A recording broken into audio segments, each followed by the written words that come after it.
spiritual being, so trying to alchemize and change my mood and my aura.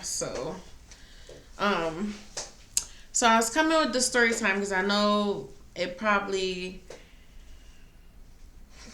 with the whole spiritual thing when I was speaking about um when I started finding out that something was wrong with my spirit and with my dreams and things like that. So once I really tuned into like what was happening or what's like currently happening, I noticed that it probably to me I feel like it was either cloaking or they were trying to send where I would never be successful or find love. And that's what the Russian lady said to me when I was at the gas station in Ohio.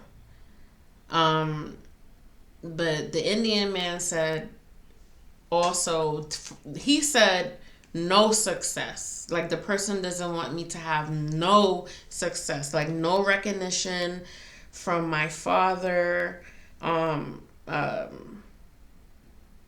And that some type of like envious, jealous feelings. Sage, I'm recording. Okay.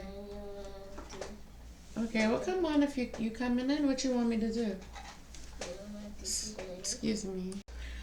So I've been trying to decode it. Excuse me. I don't know why every time I come on. Excuse me. So unprofessional. Sorry. I'm trying to decode it because I don't have money to pay for $100 reading. I don't have that. And it's the ones that the ladies that I follow, the goddesses that I follow, empresses, I would love to pay them because they've been very accurate with some of the things that resonate with me right now in my current situation and my past, especially no contact. It was pinpoint. I remember one lady saying my name. It was kind of crazy, especially with this moving situation, the housing situation. Like that's crazy. Like it was on point. So I know that the spiritual world, and I know that women that read cards and stuff like that, they're tapped in because there's no way of them knowing. There's no way. It was too spot on. But anyway, I'm trying to decode my whatever happened to me is because like some of the stairs, I remember one time I had a man just pull up on me and just staring at me, and like he kind of was like had this kind of like a growl, and he just kept looking like he wanted me to say something so he could come ahead and hit me with his car or thing. He just kept saying stuff like that was you that threw the trash, and I'm like, sir, I don't even know this area. I just came around the corner, and like he just started attacking me. And this was right when I started talking my truth on Facebook about my abuse and my domestic violence and the grape and the SA and all those stuff that had happened to me, while I was trying to share with women that, you know, look, take me for an example. I never went to solicit. I never went to sell. I never went that route because, you know, even when I was in the wilderness, and that's what I call the street, the wild, the outside world, the wilderness. When I was in sleeping in the parking lot of my car, even those times was like terrible for me, and I still didn't, because I remember I had a guy tell me that I should become a hoe. I shouldn't live like this. How you should go ahead and sell yourself because you will be out the situation quick, fast, in a hurry. And I said, sir, I'm not about to let you pimp me. I'm gonna skip the middleman. Why would I have you to help me get clients if I was about to sell myself? Like, sir, go on with yourself. And this is why I wanted to come to bring my story, because I've been wanting to write a book I remember me and my cousin before we fell out, the same one I was talking about yesterday in my video when I said she sold me an abandoned house. She took my money and it was crazy. And that's the one I said I would never talk back to. Excuse me, sorry. I was chewing some nuts.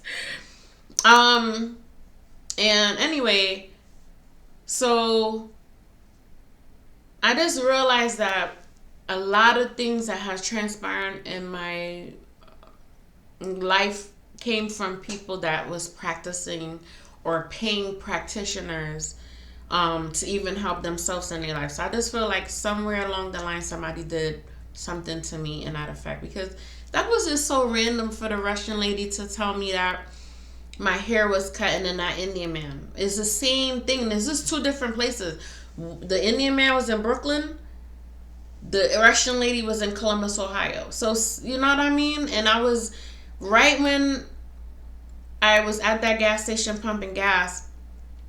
I remember I was leaving Ohio because I had met this guy and I got married for the wrong reasons, and I wanted to dissolve the marriage as soon as possible because it was something dumb that I did. It was the most stupidest dumb shit I ever did in my life. Was marry that man. And anyway, so I be even thinking like he's sending bad vibes because he's African, and I know those people do that shit down there too. So I don't know who's attacking me, because it could be so many different people that hate me, you know? And also too, like whatever the cloaking it was, is like I said with the story with the man, like he kept like staring at me. He watched me walk. Like he just wanted me to turn back so he could have anything to just come. And I always had like men wanting to hurt me, like really, really bad. Not like a slap or like they want to kill me. Like they want to murder me. I always had people threaten me really, really bad. So anyway, like I said, that pimp guy was trying to tell me to go ahead and pimp myself out so I could get me and my babies out the car. I still didn't do that. I still had the two jobs. Like I said, I was working at Century Theaters. It was a Sunrise Cinema. It was a hotel. And it was a nice gentleman. I remember the boss. He was so nice to me. He gave me a gift card because I couldn't keep the job. And I remember working at Melrose Place.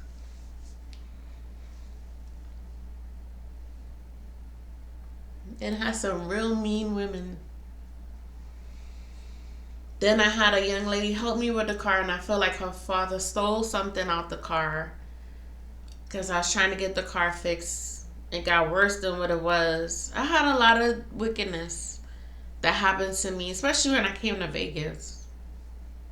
Especially getting robbed. You know, like somebody putting a gun in your face. Man, I'll tell you. But that's why I always say God is my best friend. He's my guy. If it's a guy, if it's a male, excuse me, the Holy Spirit.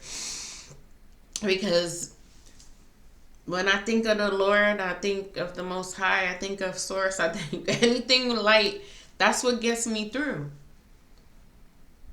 I can't turn to no man because God works through the heart of man. And that's how a lot of things happen. Because people don't be doing things on their free will all the time. People want benefits, bro. I remember when I got arrested, when my daughter got me arrested. And thank God also for that Indian public defender. Because if it wasn't for her, I probably would still be in jail.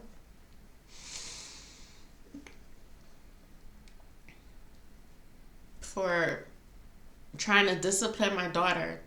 She's trying to jump off the patio. She just kept stealing. I caught her stealing. I asked her why she stole. And that's how we got into that day. And I couldn't return home because, you know, that's the rules. You can't return home if the child is living there. So, my daughter was able to take care of them. And I remember being in the jail. Oh my God. And having my daughter having to fill out because we were about to get kicked out. I'm always about to get kicked out. And God is God, because it was a miracle for them to get the rent paid, and I was not there as the head of household. So I had to figure out stuff for her to do stuff on my behalf. And then that's why I always thank God for my oldest daughter. Even though she's sick, she would be in and out of the hospital. One time my baby was in the hospital 3 weeks straight. That's when this young lady wanted to go out on the streets and start doing her street life. My daughter, like I said, she had cardiac arrest. She's on multiple medications. And then her father, when she was in the hospital, and then he had came to visit her, and when he came, she was already out the hospital. People were skeptics, saying I was lying about my daughter's lupus. So let me tell you something. The things I've been through, and sometimes people be like, oh, you don't look your age, and you don't look like what you've been through. Horrific, nasty stories. I mean, nasty. Disgusting. People that was close to me, and we all know they're excuse me, I'm me stuttering. They're our worst enemies. And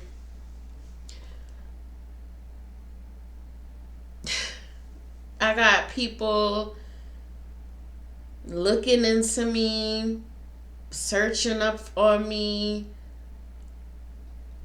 It's crazy, because I'm like, these people never gave. They would insult me to the core. I would always hear it back. Even some of my mom's friends she worked with, they were in my business, looking down on me, talking about I'm lying. A lot of stuff happened that I don't even want to get into, because I get really emotional. I'm still this crybaby. Like, it's so much stuff that I still have to heal.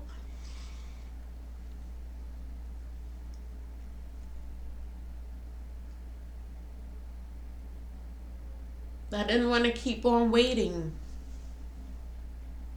because I'm keeping my life stuck.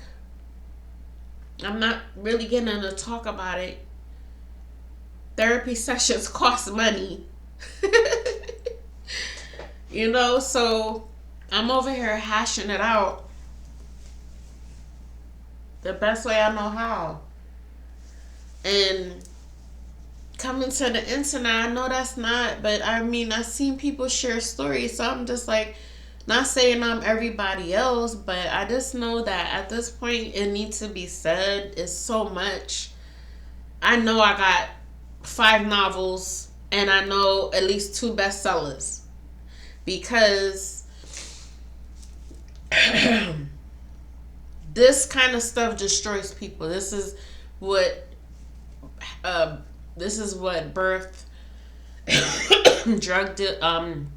drug addicts, people that get substance abuse to get rid of the pain. And that's why I used to smoke marijuana, not often, but every now and again, to just get that ease, because I've had migraines from the car accidents. So my first car accident was on Halloween, and that's why I don't really go out on Halloween, because I feel like that's a cursed day. But anyway, the officer, well, no, matter of fact, it was a crossing guard, and he told my mom I flew up in the air 12 feet. He said at least 12 feet. Fell back down, hit my head, fractured my hip bone. I was basically my body was like tilted in like the shape of a K. Like how that bend.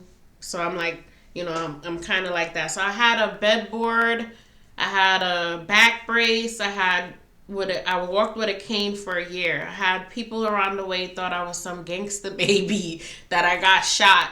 Actually, I was hit by a car. The man hit and run. So I had gotten $5,000 when I was 18 years old because I had to wait. So I was 13. So it took 5 years to get the money, and I was already broken up. But my grandma was a herbalist, as I said. So she used to soak me in roots and rub me down. I miss her so much, and I know we all have to go someday.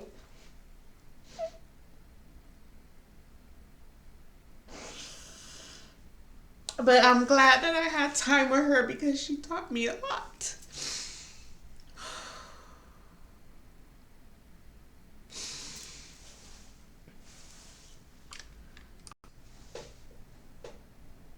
Okay, so she got me back to health.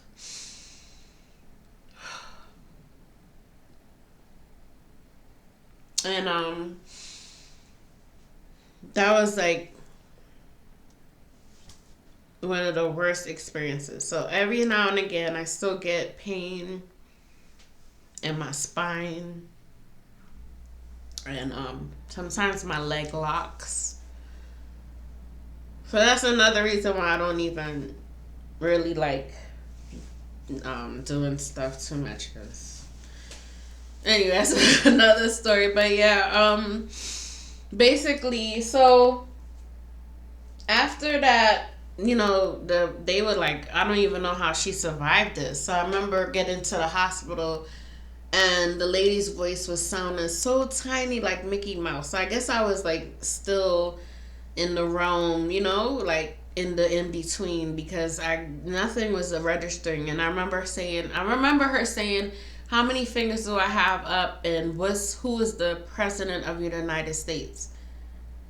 And so I don't know why those three questions was necessary, because I was like, I don't remember who the president of the United States was at that time. I think maybe it might have been George Bush the father, because I know George Bush's son was a president as well. But anyway, and the reason why I got hit by a car is this Jamaican boy was chasing me, and they were used to throw eggs in Brooklyn. Like, this was a thing on Halloween. They threw eggs with razors. They used to throw eggs with near in it. So it would like throw like when you get hit by it, either like if you get hit with it in your head, that your hair is gone. Like, it was wicked, stupid stuff that people used to do on Halloween, and they used to put like razor in the candy and all kind of thing for churn. Like, I don't understand what was going on in Brooklyn at that time. There was a lot of wickedness at that time. Excuse me. And anyway, from that time, I remember before that, I had dreams of seeing myself in a casket, as I said in the other video. And so I guess I was supposed to die that time. So I didn't die, I survived. And I only had to walk with the cane for about a year. And I got back to myself, but I was still kind of like had a bad posture. So I had to go to like therapy and chiropractor. But anyway, I got the money at 18. My mom took money, and this was when I met my karmic child's father. I had two daughters for him. And how I met him was crazy, because I was with a karmic best friend at the time, quote unquote, because she was not my friend.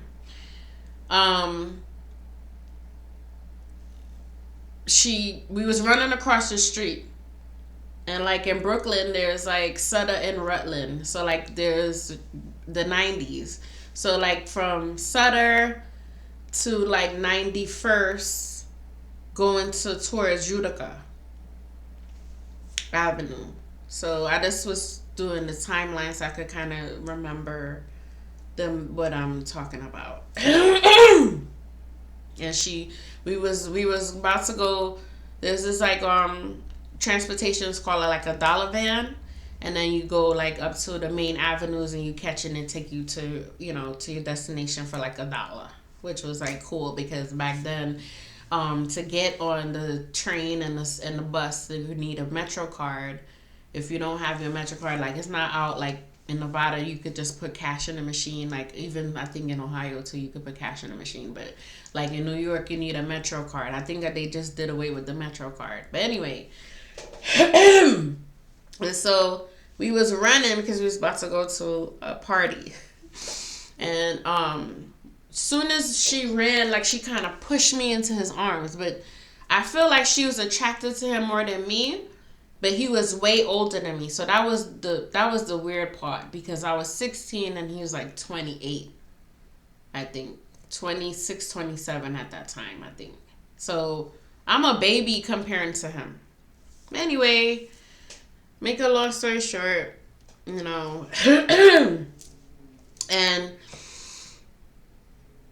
I just kind of like remember that it feel like it's almost written for me to be in a karmic relationship to where this guy ended up beating me to a pulp. And it just went downhill from there. Like, as soon as I met him, that was it. And he always used to be like, yo, since I met you, I've been taking L's and da-da-da. But anyway, I brought it up because I was so dumb. I gave him $1,500, and $1,500 back then was guap. You feel me? Because he was able to flip birds and whatever, if you know what I'm talking about. And he ended up giving me the money like later on in life. You know what I'm saying? Bits and pieces of it because we became excuse me, we became exclusive and we were staying together. And I remember this guy. He proposed to me with a gold tooth. That was my engagement ring. He got me a gold tooth. Which ended up getting lost under the carpet because we have moved in this brownstone, which this wicked man to this day still have it on my credit. Like he relentless. He want that money. But you never getting it because you're wicked. You made him build up that house by his hand, and then you're going to charge him mad money. So I destroyed the house, I end up writing him a big note, and I was like, you bug-eyed motherfucker. Maybe it's him sending me the spiritual attacks, but he was an asshole, and I felt that my baby father at the time did an exceptional job because he was a carpenter. But anyway, getting back to the story, so we met and everything, and I have story time about that too because I feel like she slept with him. I don't know, because he had beat me real bad. She had told him a secret. I was trying to get away from him. I had met this nice Grenadian guy that was very sweet to me, and it was a lot going on. I just didn't want to be with this man anymore because he just kept beating me. He even put a gun in my mouth in front of my daughter. She was only like going on 3 years old. She's talking at an early age. She's very smart. So she was like, "Daddy, no," and he gun butt me, and yeah. Anyway, I remember the whole situation of me ending up in these bad, terrible situations. So I always like, there was this book where it became a movie. I've always had a bad, not a, what is it?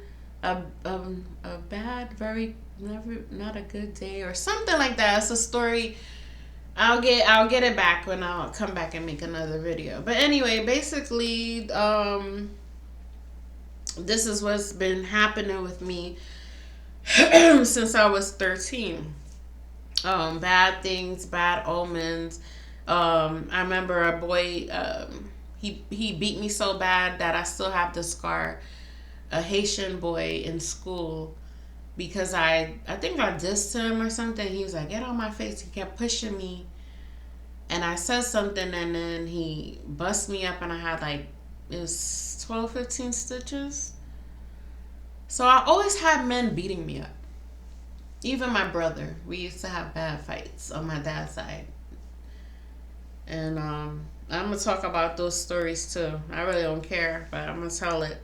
So maybe they trying to take away my memory, make me go, because at first my daughter used to ask me questions like, Ma, you remember this? And I'd be like, no. And I didn't remember. But it's like when I started channeling my spiritual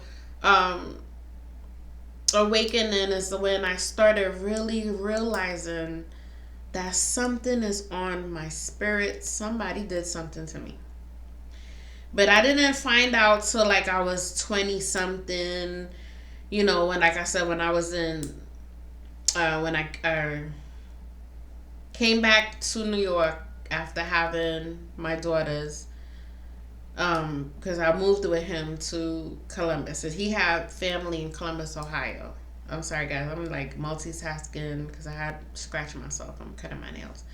Anyway, so, excuse me. Damn, like, I just drank some water. Like they don't want me to tell the story. You see? Anyway, so I noticed that he used to do stuff wicked to me to the point where if I would discipline my baby, he'll just like punch me in my face. And so I wasn't allowed to discipline my daughter. She'd get a little bad, and then anyway, I'm all over the place with it because I'm just trying to like to draw a picture. And I'm telling these stories because I really need to know how to try to move forward, because even though I did the spiritual bath and I'm coming here now and I have the confidence to talk about my stories and stuff, I still feel there's a bad omen. Because why I say this, I've been going through this loop with my daughter for 5 years, and it's always been the same. And she would destroy make a mess of the place, and then my credit would be messed up because she'll go in her episodes and destroy stuff. She'll be fighting, or something break, and then of course they put that on your tab so they can make the repair. So I started to get a bad rapport when we moved to Nevada. And anyway, I noticed that every time we was going through this loop where she would get sick or pretend that she's sick right when it's time for us to move, because and then I would have to deal with her not wanting to do anything. She just gets to this point where she doesn't want to do nothing, and I always have to do it. And I'm talking to her, and it just seemed like I have to literally fight tooth and nail. So she has ODD. So it's opposition defiance order. Right? So it's like if somebody tell you do something, you go the rebellious route. You don't want to do it. And like she doesn't, if I tell her go take a shower, she does not bathe for 2-3 days. I don't know how to deal with that. I never dealt with that. I didn't know about test drugs, so they were giving her all kinds of things. Her first home, the first mental hospital, was a challenge, but just because they recommended it because she was biting people. I don't even like that, you know what I mean? And because nobody knows, tell me. So it's like, I'm so sorry if I keep saying what I mean, and it's just like a habit in my vernacular. It's a bit repetitive. I've been trying to get it out of my vocabulary for a moment, but it's constantly happening. But anyway, because I do drift, and then I have to recollect my thoughts. But I did know that they did not want me to remember my childhood because it would make people look bad. And people always love their reputation. And because she's a Christian, she goes to church faithfully. Nobody would believe the liar Diane because I was the troublemaker. I was a troubled child. I was in and out of, I got suspended. I was expelled, and then I had to go to different high schools. But I realized now as I got older, I was a child that wanted love and attention, but I did it in ways that made me get in more trouble. So then I became that child where it was like, no flex zone. Like, get out of here. We don't care about you. Move. Go sit down. Discarded. Dismissed. And I think I probably might have did some of those things to my daughter. I'm not really sure because I feel like I've been a good mom. My oldest told me I do nothing wrong. My second daughter said I didn't do anything wrong. Um, you know, I don't know. I don't know. Sometimes I feel like I failed her. But anyway, moving on to the spirituality. So I try to do my own thing, but I do know I was hexed. I feel the hex. I feel it from the accidents I've had. I feel it from the people that's come in my life because they're always trying to suffocate me. I don't know how much times I've been choked up. I don't know how many times my mama choked me up as a child, so I think I felt like it was normal in a way that this was love. I processed abuse as love. Yeah. And when I was called the B word, I thought it was a compliment. I was like, oh, he loved me. I'm his bitch. Like, dumb, stupid stuff. And then when I realized the music I was listening to influenced that as well, you know? And there's things I don't listen to this day that if I hear it, I get frustrated, and I have to either leave or I tune it out, and I always keep headphones so I could tune out. I love what is it? Noise. Is it noise for something like where you just is the headphones? I can't speak.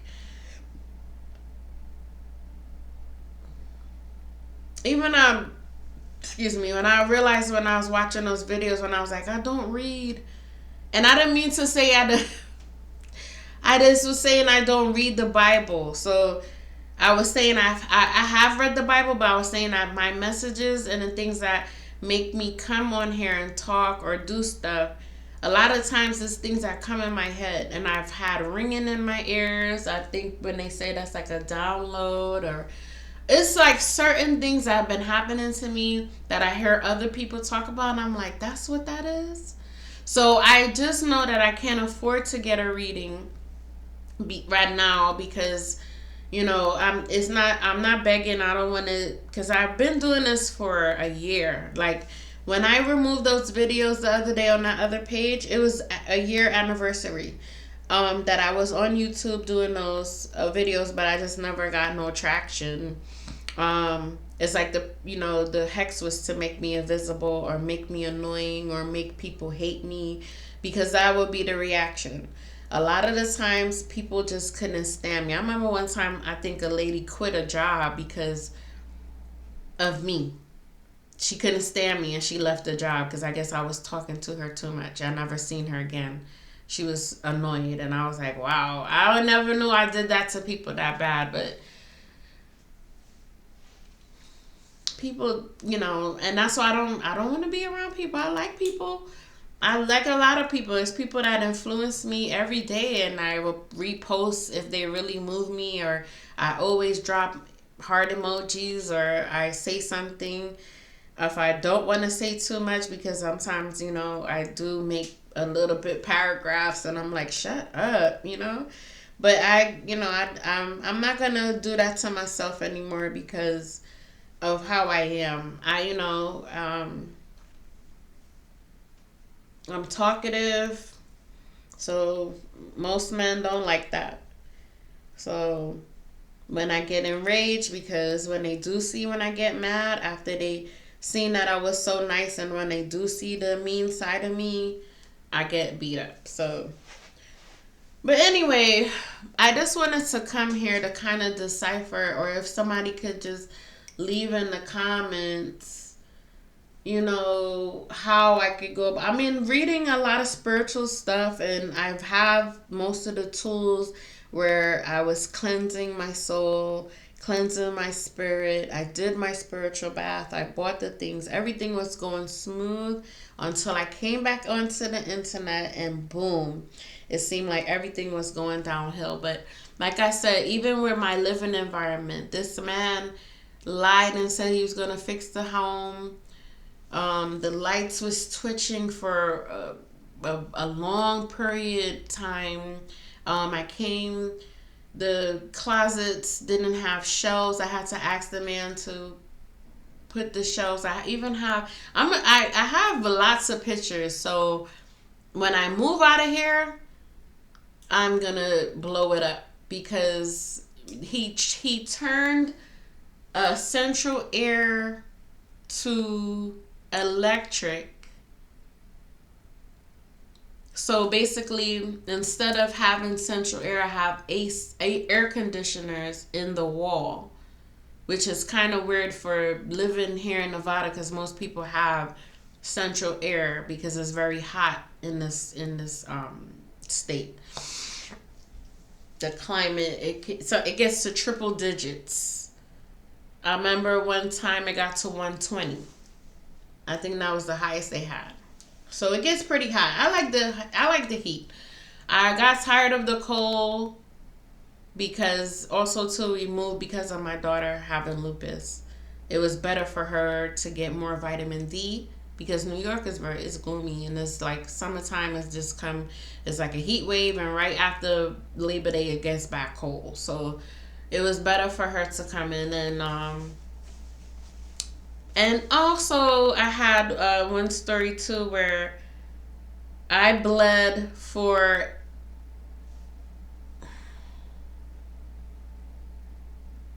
8 months consistently. I went to the hospital. I got 4 blood transfusions. I'm telling you, this thing was trying to kill me. Sorry guys, I know that's nasty, but I didn't want to get a pause or whatever. Sorry, I should have, but anyway, when I'm thinking about it, people are like, oh, you don't dwell on the past, but sometimes you have to reflect on the past to understand your present, so you could go forward in your future. And I know that's what's been happening with me, because I'm starting to remember things in like parables, but now I'm able to piece it together and like kind of realize that somebody put something for me to not get to where I need to go, because I've had some good opportunities in my life where people like, you're so lucky. I don't think it's luck. I just feel it was my favor. I feel like God always had a calling on me. But when I meet certain people, like I remember one time I wanted to be in the look, I was starting to grow my dreads, and people was telling me, oh, take it out, it's ugly, whatever. You look stink, your children look stink. I mean, that's exactly words they said. They said we look stink. I shouldn't wear locks. I don't look good in my natural hair. I remember a Trini girl told me, she was like, you don't look good in your natural hair. You need to wear a weave. Oh my God, bro. I always had somebody coming for me. Always. I had a lot of people tell me I'm ugly. Big nose, big lips. I remember in school, like, this one girl, there was these twins, and she was like, you ugly with your big ass lips. And I'm like, wow, we're black. We're both black. Um, even my mom called me ugly. She was like, with your alligator skin. And the same man that she was with that created me, so she was like, "Oh, you got you two. Your skin is 2 shades of midnight. Um, Tara, baby, go scrub your skin. You black. You know the things that I've been through. I had to fight through. I still fight through. Cause if somebody say you black bitch, it triggers me, and I want to fight. So, um, it's crazy. I thought I would be over this. I thought I was over it. I really thought I was over this. But I guess I'm not. And then I'm trying to get to places where I can tell my story without crying. And that's one thing. But I really was trying to break the generational curses with my baby. But when she came and she saw that the room was empty, she really thought it was going to be the same. I cannot hold on to that. That's bad energy. You sleeping with randos and you're wearing these different outfits. Everything carries energy. I had to throw it away. And then she's like mad at me because she's like, "Oh, you threw away my stuff. I work hard for that." You did not work hard for that. You were a pillow princess to get those things. And not discounting what women do for sex work or whatever. That's your business, but that's just not me. I'm not going to go and get paid and for an intimate moment and say that's working hard. I don't respect it. I'm sorry. That's not working hard to me. To me, that's playing yourself low. That's just my, because when I look at women that lived in that life, the people I know, the stories I'm watching, they don't look healthy. They don't look. They look like they still fighting stuff. So I don't know how good that being a prostitute. I don't. Sorry, being a ex worker. I don't see how, because even her friend, I don't want to talk her business because maybe they might come and beat me up. You know what I'm saying? They from Cali, so I don't know. There's a lot of people that believe in gangs and stuff and beating up. I done already had a young lady that I helped, and then her and my daughter ended up moving together, and she called 12 people to come beat my ass. But she probably didn't tell the people that she used to come and sleep in my house and eat food and laugh with me and all of that stuff before she all of a sudden got an attitude and wanted to call CPS on my daughter. And I don't know what really happened, but I was nice to that young lady, and she called those people to beat me up.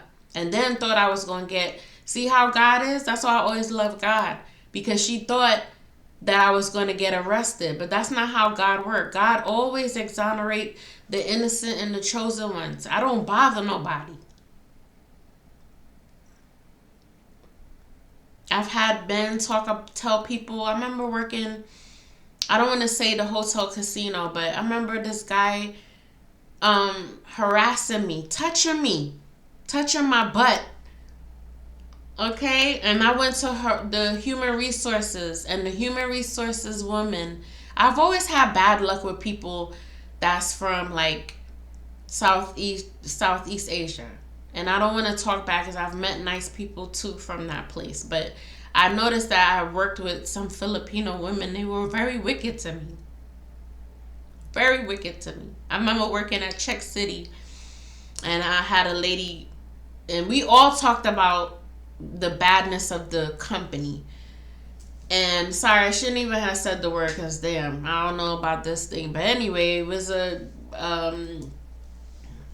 places you go like to go cash a check or get a cash loan and stuff like that. And I remember the lady saying that how I said something. We all was talking, but I always be the one to get that luck. And I remember trying to get back in the company, and the lady looking at me stink. And she, I guess after what they told her, but it was a lie. And I was a white woman that was living out of her car, coming to work smelling stink. You understand me? And because I was coming to work feeling good about myself, she dismissed me one day because I guess my outfit was too much. And she looked me up and down and was like, we don't need your services.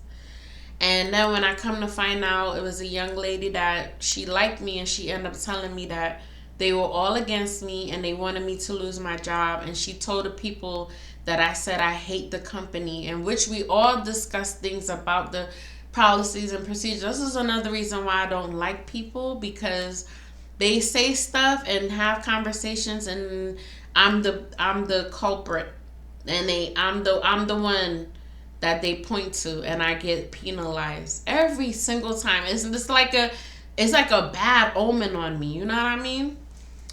So I rather watch my grandchildren and find a remote work job. And I thought that, I don't know, I thought that I was probably gonna get some luck with this. So I kept on trying, but like I said, there was people just hexing me, wishing me bad. And then I started getting the gang stalking, where people was just randomly targeting me and talking about AI slop and you're a dumb bitch, and who, it was like some real disrespectful shit that I experienced on this internet streets. But anyway, I'm just trying to get it all out, because every time I do go back, I'm like, people don't want to hear that. People don't want to hear that. So I will always go back into my shell. I've been part of Ponzi schemes with corporations out here. I was a poster child for a corporation that I didn't even know until a girl told me that, Diane, do you know they got your face on this place? And she was like, oh, I thought you could help me. I thought you maybe work for them. They never asked me, but I did sign paperwork and I did give permission. So they used my face as a poster child for, I think, a year or so. Never told me nothing about it. They never said, hey, Diane, we're going to use your face for our company. I could have got a little change. You could have gave a sister some coins. I even did a documentary I never seen, where I was talking about how they helped me from being homeless.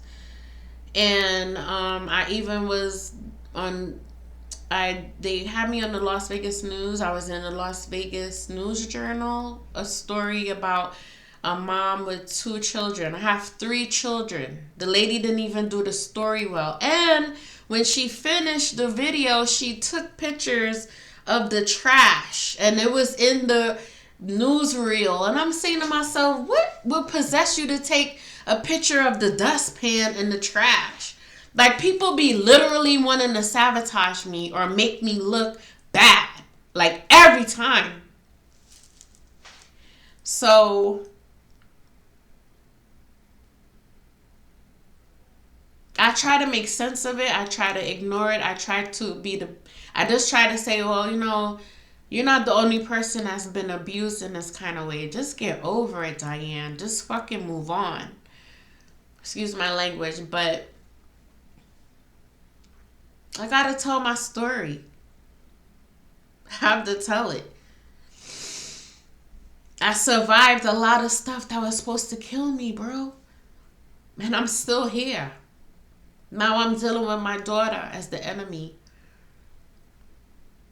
And her father was wicked. And I feel like, I don't know if the spirit is that strong that it could go in the baby. Because she seems like she wanted to hurt me too. The way she looks at me.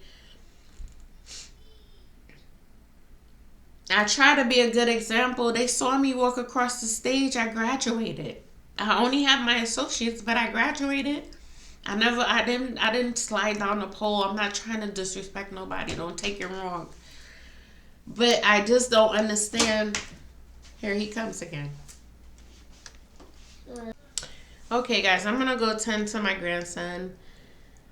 So, I'll be back with, I guess, part 2 to the story. Have a good one. Take care. Peace, love, and light, spiritual beings. On my spiritual journey.